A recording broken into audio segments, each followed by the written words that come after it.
Hello everyone, this is Maureen and welcome to my crochet story where I share with you the two things that I love, teaching and crochet. Today is May the 29th. I had to look at my computer to make sure I knew what date it was. It is Memorial Day here in the United States, and it's also my MOSAIC Monday where I show you how my mosaic that I'm working on is coming along. But before I show you that, let me say thank you so much for all of you being here. If you're new to my channel, please take just a moment and go look at my other content. And if you like what you see, please consider hitting that subscribe button and then look for the bell that has the little hugs on the side so that it notifies you every time I upload content. So, my Sholack is what I'm working on. I have finally completed the first and the second pattern of the Sholack. And folks, I'm really quite pleased with myself. Number one, I think I'm kind of on the road now to knowing which tension to use when I'm working with the 4-weight and which tension to use when I'm working with the 3-weight. It has been a little bit of a struggle for me, but I think I'm starting to, get the hang of it and being able to balance between the two weights here.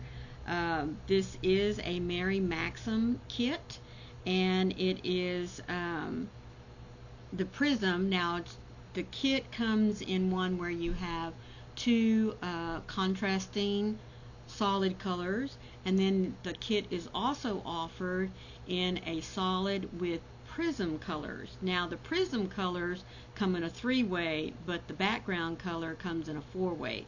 So I chose that one because number one, I love the prism colors, but not realizing, I just didn't pay that much attention when I got the kit. And I've said this before, but for those of you that are new, I just wanted to explain that to you. So I've had a little bit of a it's not really a struggle, but a little bit of a handicap for myself. I did do a gauge swatch to make sure that I could come out using the correct amount of yarn and was going to get the right measurements. That's why we do a gauge swatch. But since I'm a tight crocheter, I did have to go up to an eye hook. And it has been balancing out really well between the 4-weight and the 3-weight. So, let me quit this chatter. I'll be back with you in just a minute because I do have it spread out here on my workbench, and I want to show you what it looks like, so I'll be back in just a minute. So here she is. Look at all of that beautiful color and the patterns.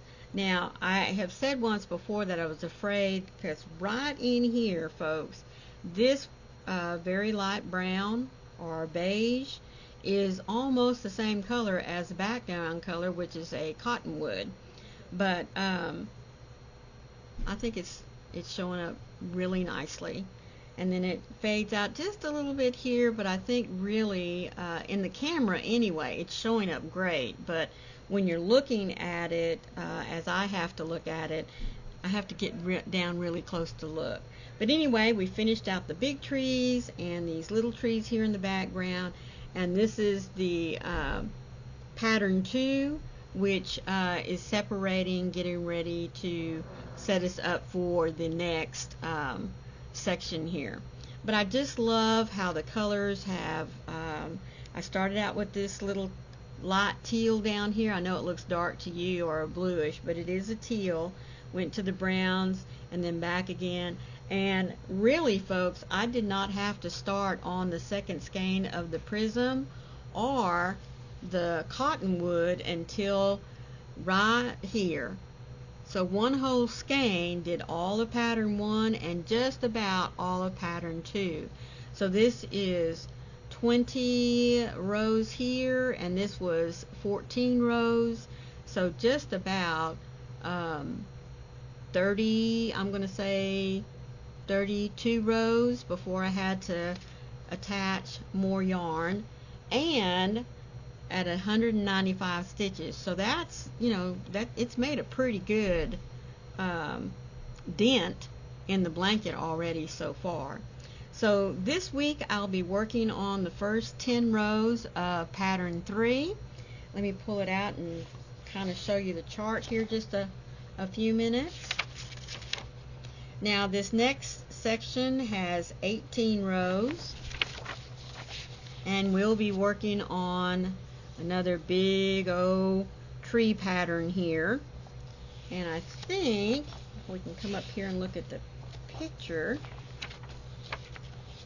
Yes, if you look here in the picture, you'll see that I've already gone through the big trees and these little trees, and then this is part of that little separation border here that we did.